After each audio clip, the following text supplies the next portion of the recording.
In 1956, the people who owned this water built a dam here. The dam piled up the Chattahoochee River just above Atlanta, Georgia, a town of 500,000 people at the time. It was a dam for power generation and flood control, not for water use. No one ever imagined they'd run out of the rain falling in the North Georgia mountains. They never thought this dam would start a water war.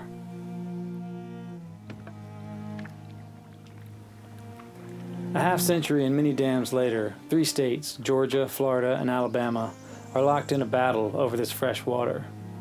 There's just not enough to go around. The fundamental conflict here is about control, about ownership, and there is no simple solution. After all, who does own water? These are the things that go through your head on a 500-mile river float. It's easy to be nostalgic floating down your childhood river. 30 years ago, my brother threw his pacifier into this water. My parents wanted him to give up his outlived vice, convincing him that the sacred pacifier would be used by a baby fish. I remember standing there, wondering where the river would take it. I guess I've always been attracted to a river journey. It's so straightforward and obvious and honest, with a beginning, a middle, and an end. We wanted to tell the story of this water war from a different perspective, outside of state capitals and courtrooms. So my brother and I went back to our childhood river to find the beginning and trace a water war.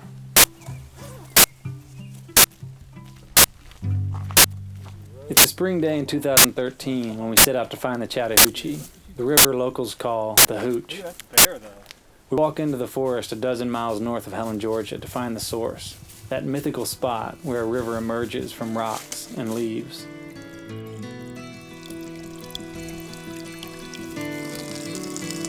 We drink from the spring, Hooch water, then turn around and walk downhill. We'll follow the water for over 500 miles to the Gulf of Mexico. Hey babe, don't you know it's all the same? Hey babe, don't you know it's all the same? Heaven's right below the hurricane. Heaven's right below, yeah. Touching down, I see the light. Taxi drive through rainy nights. A finger right on window pane. That heaven's in a hurricane. Eventually the waters gather, deep enough to float a canoe. But paddling down the headwaters of the Chattahoochee isn't as straightforward as it would seem.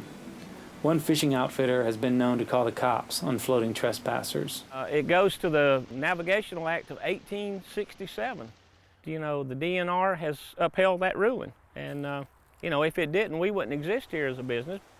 There's a gentleman downstream about 2.5 miles that owns less than 1,800 feet on one side. Good. And so legally you could. to the left side of the But river. now, here's where there's legality versus a shotgun. I mean, come on now, that's, you know, that's some shaky ground. But An archaic law from the days of commercial barge traffic allows landowners to own the riverbed. So we're going to be a little bit wiggly. Most ignore their right to prohibit passing boaters. I wondered what a guy this far up in the watershed, who was so comfortable owning his stretch of water, thought about the big picture of water use all the way down to the Gulf of Mexico. and I'll give you this. This is a quote from a fellow TU member.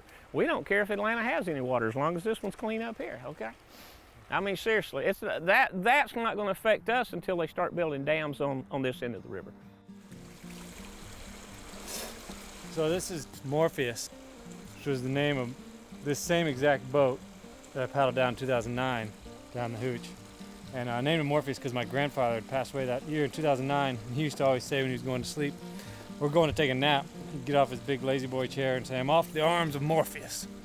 So, God of dreams, it's Morpheus, so I figured as good a name as any, even though I know you're supposed to name a boat after a woman or something. I didn't have any woman in 2009, name it after.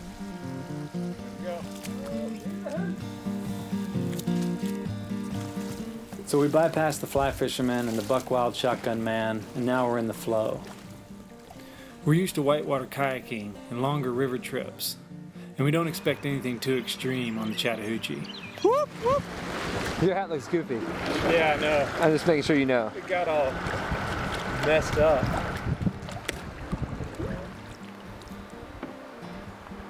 Yeah. Camera away? Yeah.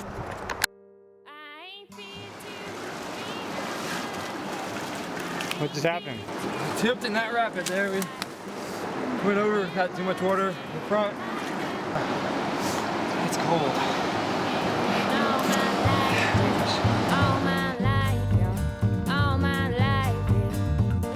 Our canoe flipped at the bottom of a 3-foot ledge. It got pinned against a half-submerged log. A waterproof case leaked, and the Chattahoochee water poisoned my camera to death. A tripod sunk like a rock. We feel like beginners, and we respect the river a lot more. From then on, we portaged simple, beautiful Class 2 shoals. Our borrowed camp canoe is wobbly, and we've got no more cameras to spare.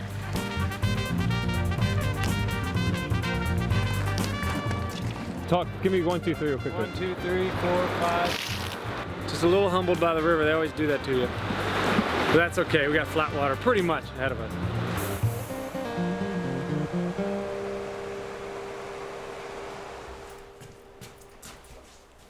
On our first night, we dry our wet gear over the wood stove and shake off the cold in a riverside cabin. My brother Michael and I have always shared a similar trajectory. Growing up and through college, we played baseball together.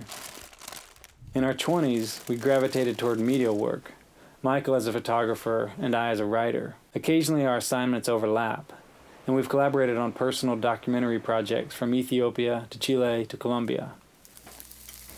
In 2010, we traveled around the country in a short school bus powered by veggie grease, documenting America's urban farm movement.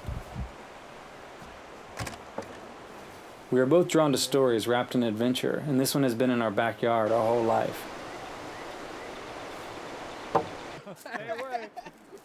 This cabin belongs to Gary Gaines. He and his buddies have paddled the whitewater of the upper Chattahoochee for decades. Below Gary's cabin, the rapids ease up, but the water war tension is just beginning. 20 years ago, we considered 2 feet to be normal level. Now that's like foot level. So we consider normal now. It's like, if it's 1.5 feet, you go, oh, that's a great level. Oh, man. That's where, Water wars have happened for over a century in the arid West, where water rights were set up on a first-come, first-served basis. But in the East, water rules are different. The term reasonable use is the only thing that defines the amount of water allowed to be taken out of a stream or river. It's set up to ensure that all of a watershed's users get their fair share. But it's ambiguous, and that means trouble when droughts hit. In a crisis, people get territorial. Georgia legislators have suggested redrawing the Georgia-Tennessee border so Georgia can access water from the Tennessee River. The East is beginning to look a little more like the West did 100 years ago, and the same sense of a free-for-all water grab is seeping into the conversation back here.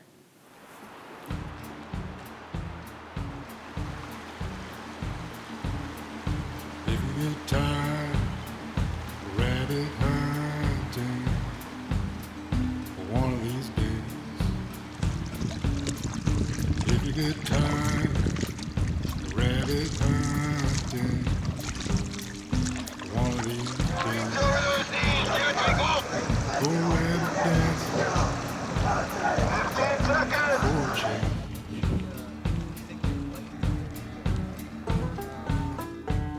Get tired waking up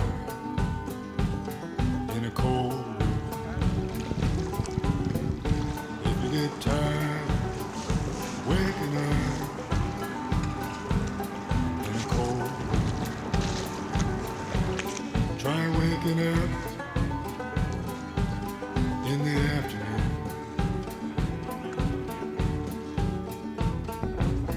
Oh, rabbit dancing.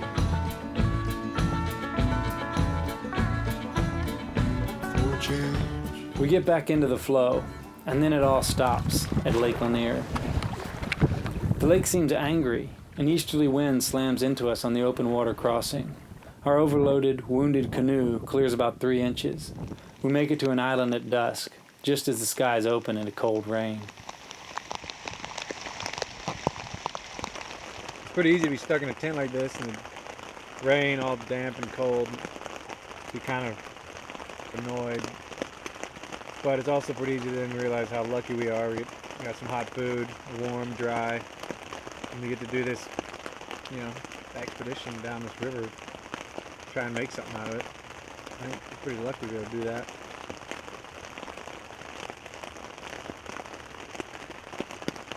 Funny because, you know, it rains and then people kind of start to think, well, we aren't in a drought. There's no water war anymore. We don't need to worry. The lake's actually near full tub, so it's almost been filled up. You know, so it's easy to say, well, the lake's full, no problem. Yeah, anyway, the long-term vision obviously shows more droughts, and so. The Beaufort Dam backs up over 600 billion gallons of Chattahoochee and Chestatee River water. The giant reservoir swallows 47 miles of river. When the Corps built the reservoir in the 1950s, they asked Atlanta to contribute and maybe use the water for their growing municipal needs. The mayor's response frames that time period's perspective on water best. The mayor said, quote, "Certainly a city which is only 100 miles below one of the greatest rainfall areas in the nation will never find itself in the position of a city like Los Angeles." Now fast forward. Atlanta got big. It outgrew its original water supply and began tapping into Lake Lanier. Now it's on the verge of outgrowing Lake Lanier. In the 2007 drought, the city came within a few months of completely running out of its water supply.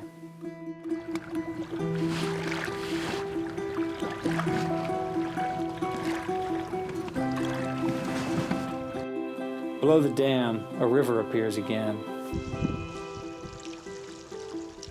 A few hundred yards off the river, a sprawling city hums. We see the lawns and landscape yards that require Chattahoochee water in the peak summer months, when droughts often hit and the reservoirs reach their lowest. It's not all industry and agriculture pulling on this river. Metro Atlanta is located high up in the Chattahoochee River Basin. Very small watershed draining into this area that is so important for the economic engine, not just of Georgia, but really of the Southeast. But there's been an arrogance over the years that the rivers belong to the city, and we haven't always done the work we need to conserve water. To be like a smart business and look towards sustainability in the future. Until there's a drought on the front page of the paper, few people in metropolitan Atlanta even focus on our river. They're not as connected viscerally as they should be to what is a liquid lifeline for their absolute sustainability. That's Sally Bethay. She founded the Chattahoochee Riverkeeper 20 years ago, and the organization has won David and Goliath battles for the river against energy and utility giants. She's right about the city ignoring the river. Michael and I grew up 3 miles from the Chattahoochee. We rarely ever went down to it. Yet here we are, sleeping on an island in the middle of the river, a couple of comfortable outlaws.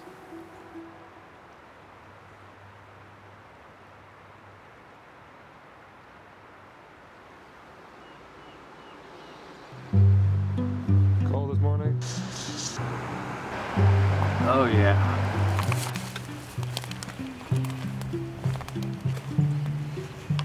Classic architecture on take it a long detour, you know, you got another hour till before sunset at Mallard Square. We occasionally ask strangers for rides around dams. Everyone out here is accommodating. This river seems to attract its tribe of like-minded people, folks looking for their own slice of wilderness calm.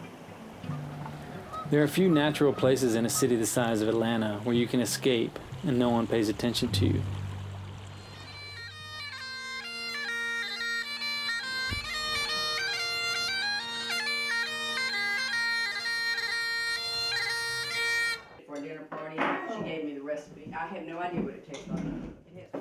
Atlanta is a homecoming. We spend a night with our family a few miles from the river. My dad has a surprise.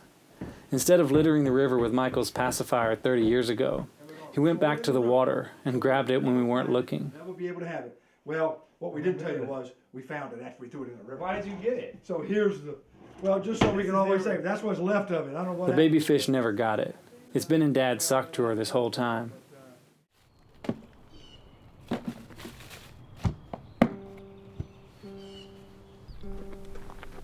Our parents always love hearing our stories, but I'm never certain how much they really understand our interest in this watershed.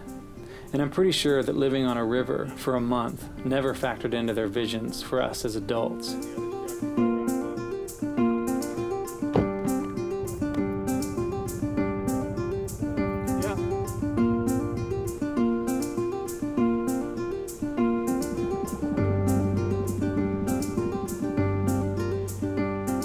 Now Michael and I are splitting up.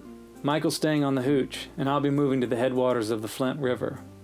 The Chattahoochee and the Flint parallel one another for over 300 miles, joining the Florida border in Lake Seminole. Yeah, it says Flint River right there, and people kind of say the Flint starts at the airport, which it does pretty close, but I figured there had to be something upstream of there. The Flint is the other river in this water war. Ben Emanuel of the organization American Rivers has found the true source of the Flint, a thin trickle trapped in a culvert. Yeah. Oh yeah. You see it? Wow, it's like actually cool air coming out. Yeah, it is. And it goes maybe a mile or two down and then into some huge pipes that take it completely under the airport. I don't know how many miles, I mean a long way. And then it comes out the other side. Flat shoals will be here. As you can see, it's already pretty good size. It's kind of surprising, actually.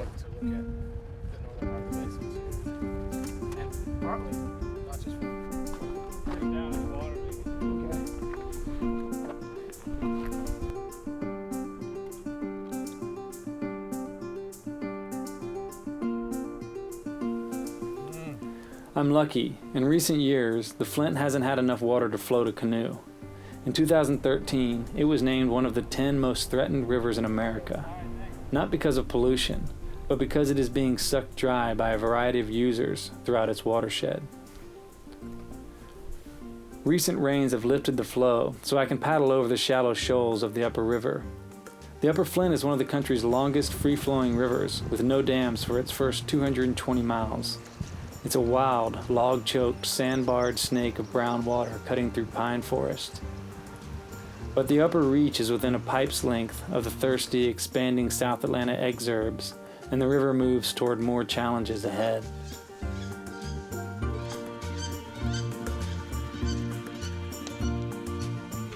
How's it going? All right. The Gulf of Mexico.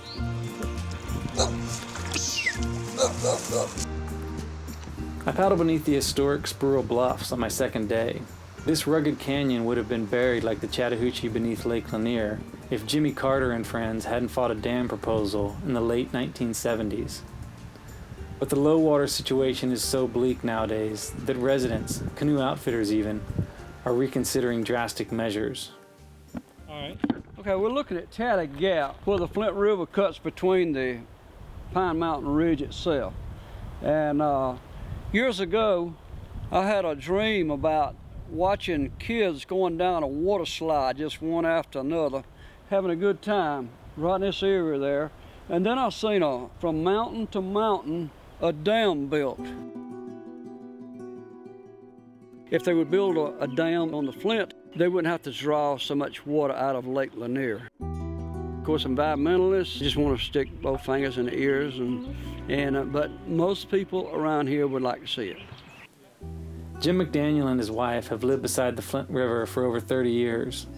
Their business, the Flint River Outdoor Center, is a hodgepodge of canoe and raft rentals, a campground, a restaurant, a bait shop, and a liquor store. McDaniel caught me floating by his boat ramp late one afternoon. He offered to feed me dinner and let me crash for the night. Gets up to flood stage, and all that water is just wasted. It's not conserved. But not Storm team meteorologist Jeff Hill is keeping a close watch on this developing. I spend the night on McDaniel's couch, wondering if Michael knows about the coming storm.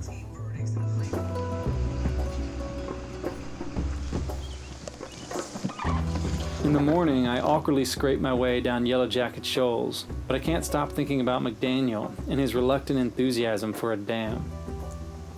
As far as he sees it, a dam upriver of Squirrel Bluff is the only option to ensure that some water makes it to him and the users downstream of him. With the Flint River threatened as it is, a raft and canoe business has to choose between a free-flowing trickle or a dam release.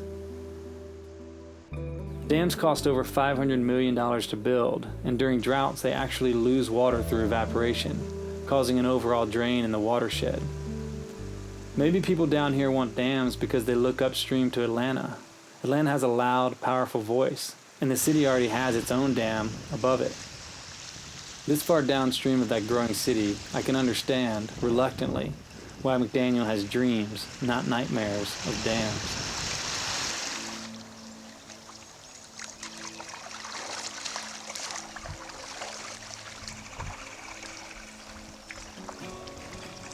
The river eases up onto the flat coastal plain. If this storm's for real, it'll hammer Michael first. The wind got pretty stiff there for a second, but somebody's firing up something down there. There's a little smoke. Well, I'm a good old boy raised in the hills of old North Carolina. Maybe they're firing up a pig or some baby back ribs. Well, if you don't take to talk to yourself, ain't much way for you to save your mind. Maybe a beef brisket. And if you see me at the general store, you might think that I'm doing fine. It's pretty out here, I'll tell you that. This is a wild, wild river. Sitting around a campfire, sitting around a drinking old moonshine. Not see many people. No one. Didn't see a single person today. But don't let it fool you, girl. That's just the way that I keep from crying. I hear thunder. We're smoking and drinking, Come on. singing, trying my day. Lightning just popping out. 'Cause I'm crazy and lonesome, crazy 'cause I'm lonesome all the time. I'm crazy 'cause I'm lonesome, and I'm lonesome 'cause I'm crazy all the time.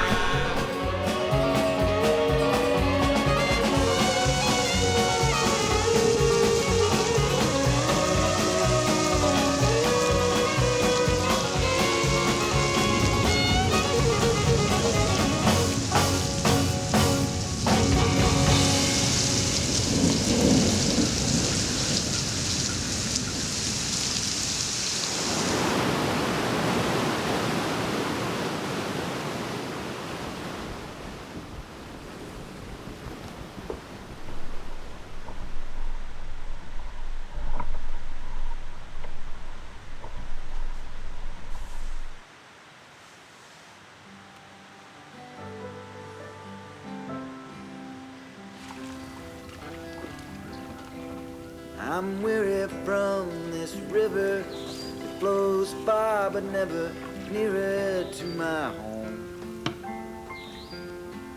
And the wars upon the shores keep the single girls indoors.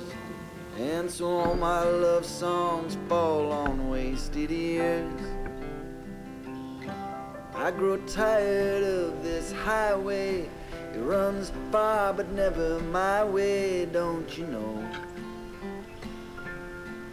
But the company of strangers and the close and the present dangers seem to pick me up like an old crow in the snow. Traveling solo down these rivers is not as lonely as you might think. Meeting someone from a loaded canoe headed for the Gulf of Mexico almost always leads to a good conversation. Where are you going? The Gulf of Mexico. What? There's an instant mutual curiosity, and few things break down barriers between strangers faster than genuine curiosity. 'Cause I'm a stranger in a strange land. Guess I left the world behind. Yeah, my love is like the galaxy. It seems slow, but it sure does shine. Yeah, and when I'm gone, you'll know me by the friends I leave behind. Maybe that's why I like it. You don't have to make it, it's easy. This is the easiest thing in the world right here. You just hop on a river, take it where it's going. 'Cause I'm a stranger in a strange land. Guess I left the world behind. But my love is like the galaxy. It seems slow, but it sure does shine. Yeah, and when I'm gone, you'll know me by the friends I leave behind.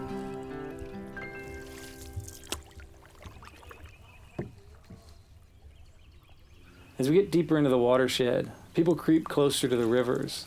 At the Crisp County Power Dam, a group comes down to the Riverside Campground every Saturday night. Someone will roast a pig or a deer. They get drunk, get loud, let off some steam, then skip church to fish off the Sunday morning coming down.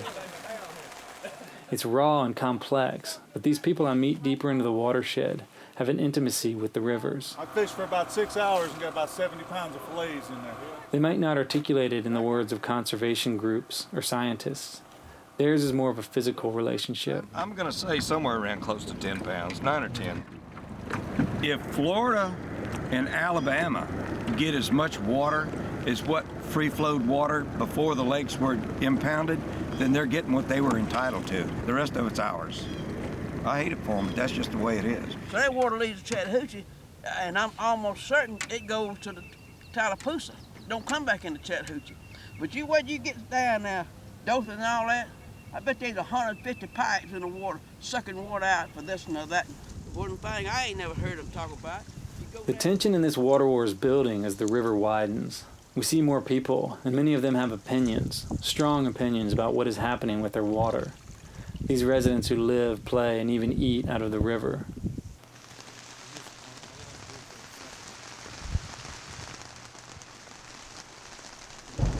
Another thunderstorm blows over the Flint and Chattahoochee rivers.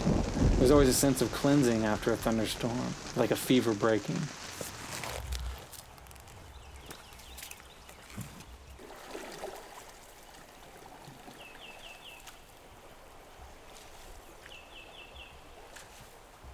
Michael and I are halfway down these watersheds.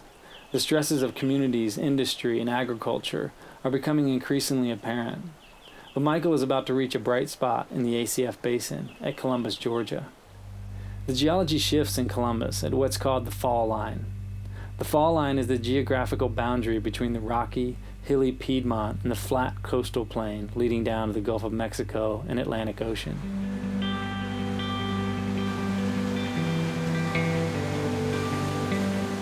100-year-old, now obsolete dams that once harnessed hydropower for textile mills in Columbus have been removed. The Chattahoochee has been unleashed to reclaim its original flow. Class 4 whitewater now crashes down the fall line's ancient riverbed. The rehab natural beauty and adrenaline recreation is now driving a real estate revival in downtown Columbus.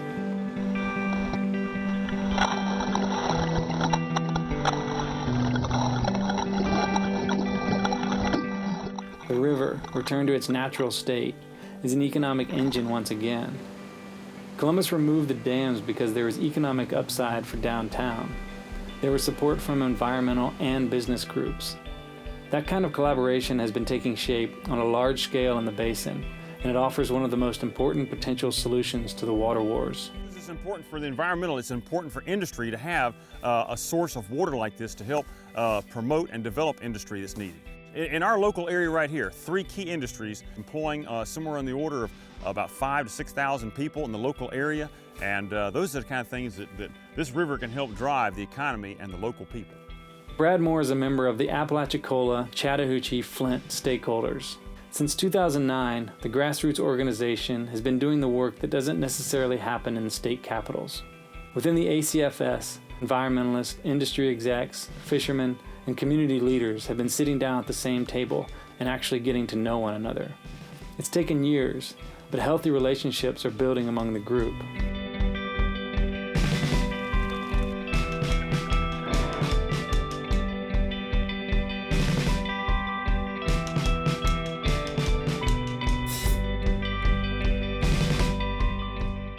The Chattahoochee feels the pull of industry, power, paper, and nuclear plants. And the Flint, now out of the reach of Atlanta's suburbs, has run into 2 dams that provide power for surrounding communities. But the Flint's world is about to change. Below the Albany Dam, the Flint cuts into the top of the Ocala limestone, a porous foundation of old coral reef rock.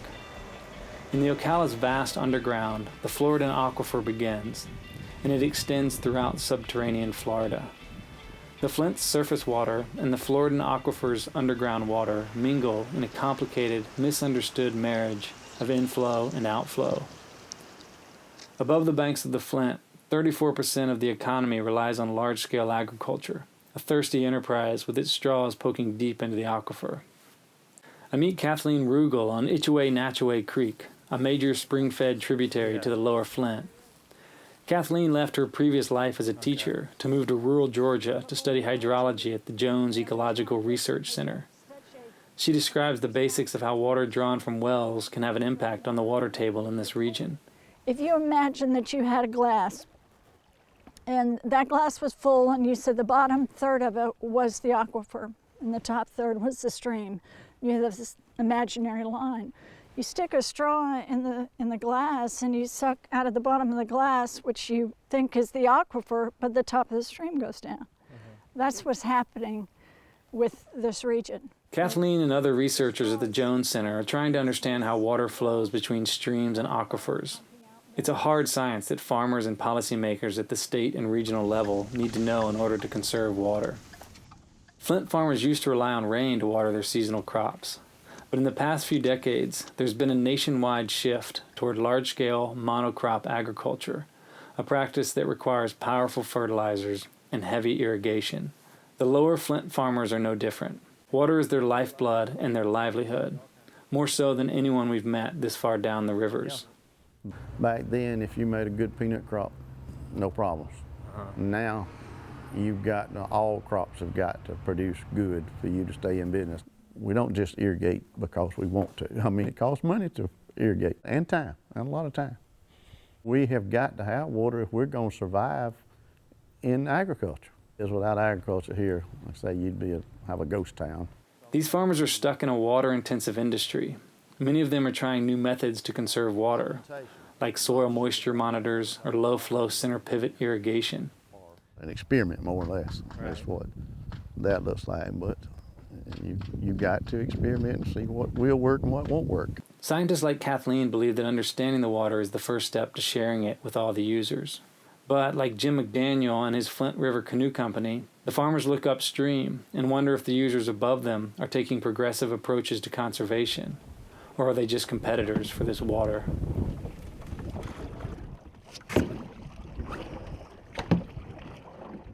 Ever since the Chattahoochee River crashed freely down the fall line in Columbus, it's been stop and go for Michael through the most engineered, man-made section of the watershed.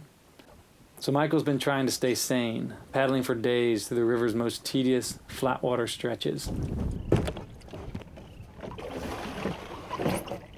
Today, I tried to go through the locks. I think I did what I was supposed to do. I pulled the rope at the front to signal that I wanted to go through, but nobody came out. And then I paddled around for a little bit, hoping they'd see the big red canoe, but they didn't. So anyway, after about 2 hours of trying to get them to open the gates, they wouldn't. So now I am gonna cruise over to Uncle Tony's house and hang tonight with him.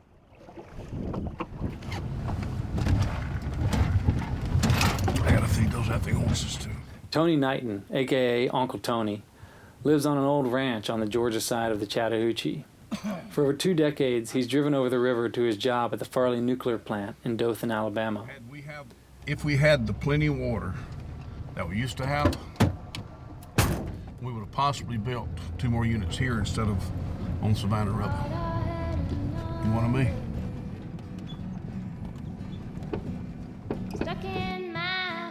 You mentioned agriculture, because you can't live on horses by themselves. You gotta have that, you know, the beef and the milk and the chickens and all that. This is the heart of the water wars. The Chattahoochee has Alabama on one side, Georgia on the other, and it's heading straight for Florida. Georgia's been using the water all the way down this valley. Now Alabama wants some. Farley Nuclear consumes 40 million gallons a day. The farms need the water, and we're getting close to the fisheries of Apalachicola Bay downstream. We live in our own little world. I'm worried about the river down here. And I heard some of my friends say, well, to hell with Atlanta, to hell with the lake Lanier. That's not the way to do it. You know, you gotta have it all.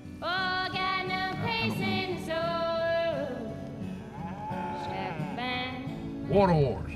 Let me have a whiskey, I'll tell you something different. It's surprising how much there is to learn sitting on Uncle Tony's porch, sharing a plastic bottle of ancient age.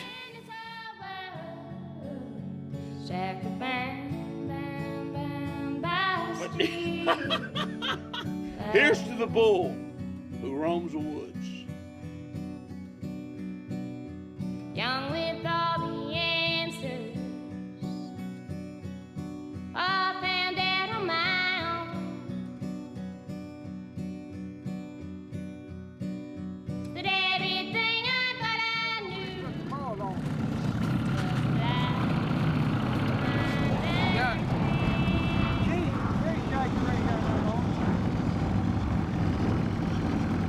Ricky and Rusty Blackburn live along the Chattahoochee River just south of the Alabama border.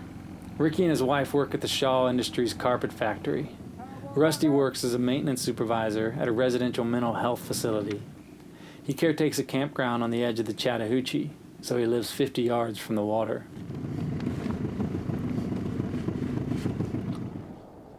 When Ricky and Rusty aren't working, they're in their boat, hunting in the woods, or hanging at Rusty's trailer. It's not just for fun, it's also for food. The Blackburns get most of their daily protein from their backyard.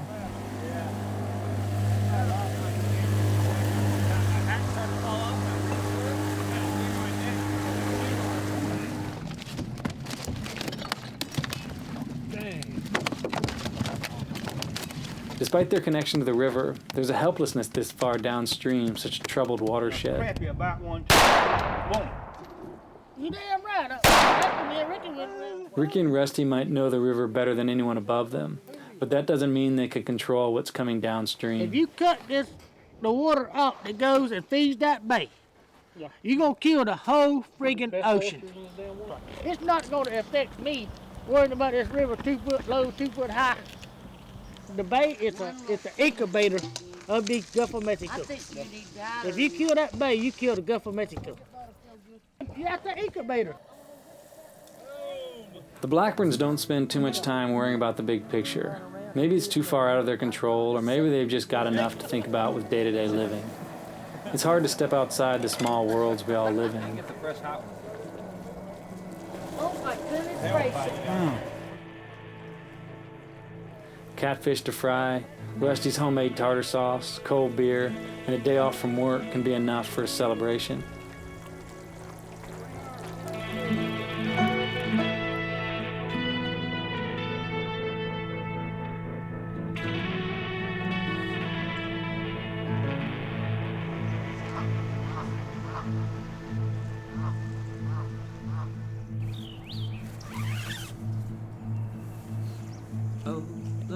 River of steel,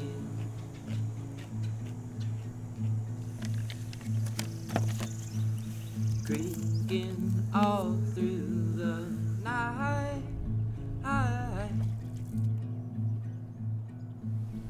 The rivers are on a collision course today. Michael and I moved through a similar world 50 miles apart. It's a slow world of ghostly moss, occasional alligators, and bony-kneed fishermen blending into riverbanks like the trunks of old cypress trees.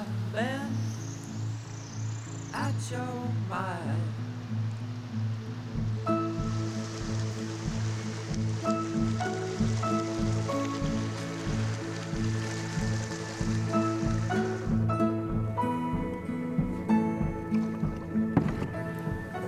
It's been 2 weeks solo down the Chattahoochee and Flint Rivers.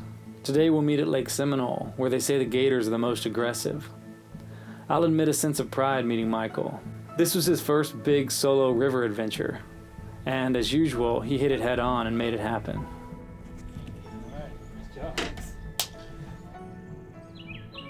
Now we'll sleep below the last of the ACF dams, and then begin the free-flowing, twisting Blackwater ribbon of Apalachicola River to the Gulf of Mexico. The Apalachicola River flows for 107 miles, most of it through one of the most empty, wild tracts of national forest on the East Coast. The challenges of an interstate water war become obvious when a river crosses a state line defined by a dam. The river has no concern for political boundaries, but Georgia and its string of dams control the flow of water between Georgia and Florida. On the river, when you talk to people, you're either with Florida or you're with Georgia. And now we're in Florida, where Georgia is the bad guy. But the river is wild again, let loose to dig into its channel and flood its forest.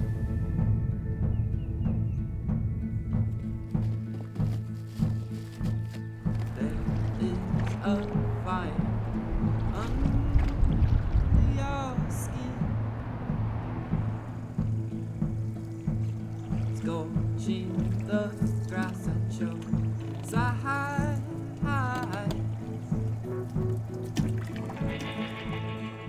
The Apalachicola is a different world. People don't just live near the river, some of them live on it.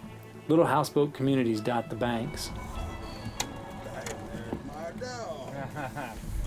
this is just the fillet off of it. Living on the river, y'all are living the dream. Sometimes it's a nightmare. Going through the storm.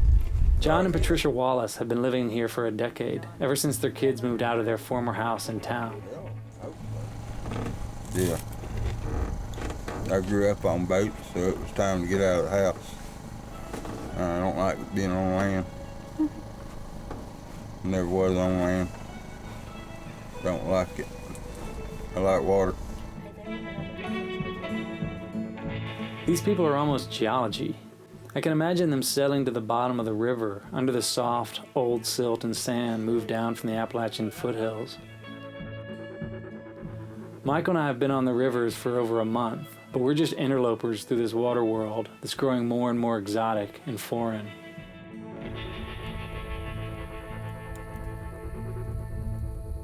The only thing this place and Atlanta have in common is the river flowing through both of them.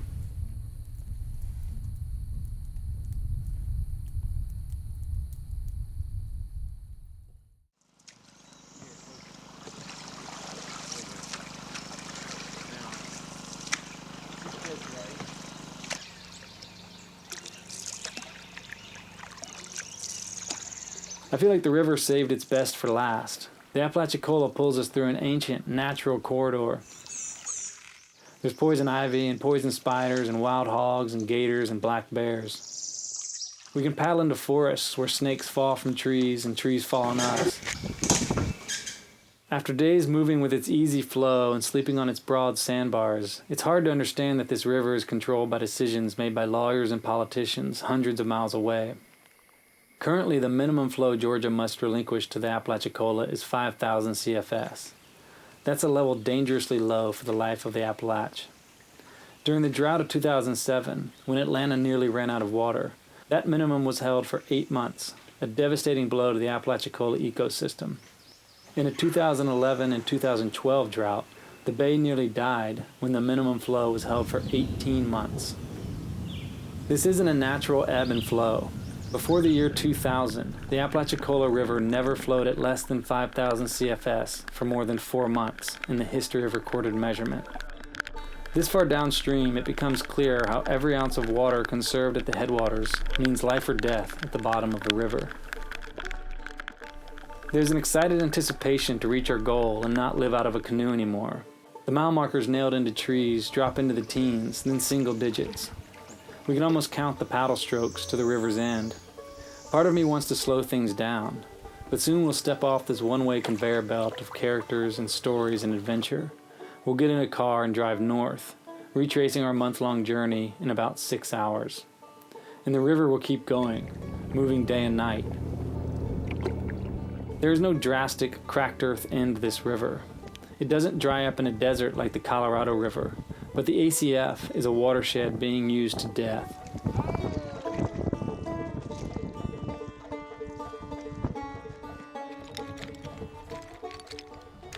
Apalachicola Bay is one of the most productive marine estuaries in the country. It has supported a valuable fishing industry for over a century. Over 10% of the nation's oysters come from here, and 90% of Florida's oyster business happens in this bay. The main threat to Apalachicola Bay's unique ecosystem is simple. It needs fresh water from the Chattahoochee and Flint rivers. The more salt water you have, the more predators you have, the more fresh water you have, the more bacteria you have. The islands are just far enough away from the river that when they mix just right, we have the best tasting oysters in the world, but they can't survive with just one. They have to have both. T.J. Ward's granddad started leasing oyster beds in the bay almost 100 years ago. He built an oyster house 13 miles east of Apalachicola on a deserted stretch of bayshore. Since he was a teen, TJ has raked, shucked, and delivered oysters and managed the packing house at 13 Mile, where they once employed up to 50 people. Now only a handful of shuckers and packers have jobs, waiting for the few burlap sacks to come in each day. TJ is getting his college degree in Tallahassee. He wants to return to Apalachicola with a law degree and, he hopes, a better chance to preserve the bay and his family's way of life. Without the fresh water, my family's oyster bars in that end of the bay is going to be one of the first to go, so I don't know. It just makes you wonder. Everybody knows that it's killing this bay. It's not even hard to figure out. Everybody knows that, and it just keeps happening anyways. It don't make sense. TJ's family is part of a newly formed group called SMART, a coalition of fishing industry professionals in the bay. It's like the ACF stakeholders, but on a smaller scale. The group is using their collective industry on the bay to lobby for policies that protect the estuary and the way of life it supports, for oystermen like Kendall Shellis. It's a simple living. You come out in the mornings and you tongue up the oysters and cull them off. And go in at the end of the day and weigh them up. And that's pretty much it. It's a good life.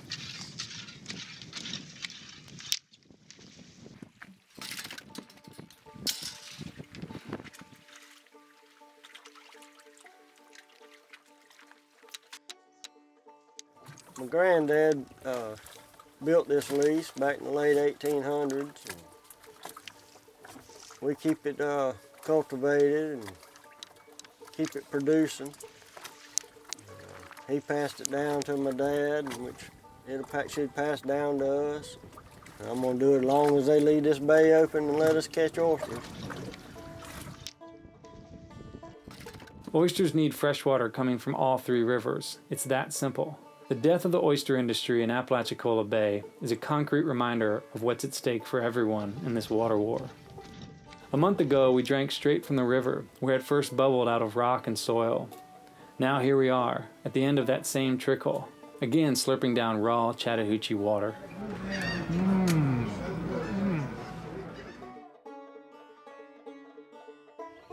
We each have our own relationship with our river. For Michael and me, floating on these rivers for so long has made it easy to think that they're opening up to us, revealing new gifts around each bend. But the river would take us to its end either way, whether we paddled or not. It doesn't care any more about us now than it did when we stuck our faces in its first mountaintop spring. We all depend on our rivers, but we're the only ones who can care in this relationship.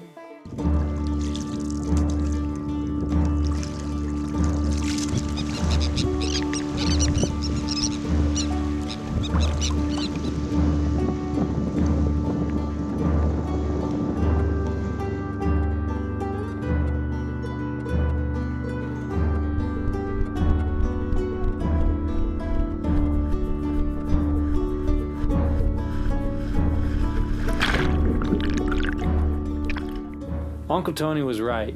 We all live in our own little worlds. Right now, 6 million people live around this little river. It's one watershed, one little world. The guy at the fly fishing shop was right too. He does own that water that passes behind his shop. We've gotten to the point in our engineering of these rivers that we own them. We don't get to pick and choose our favorite part. We own the whole thing. Maybe years from now, someone will say that the people who own this water saved it for us.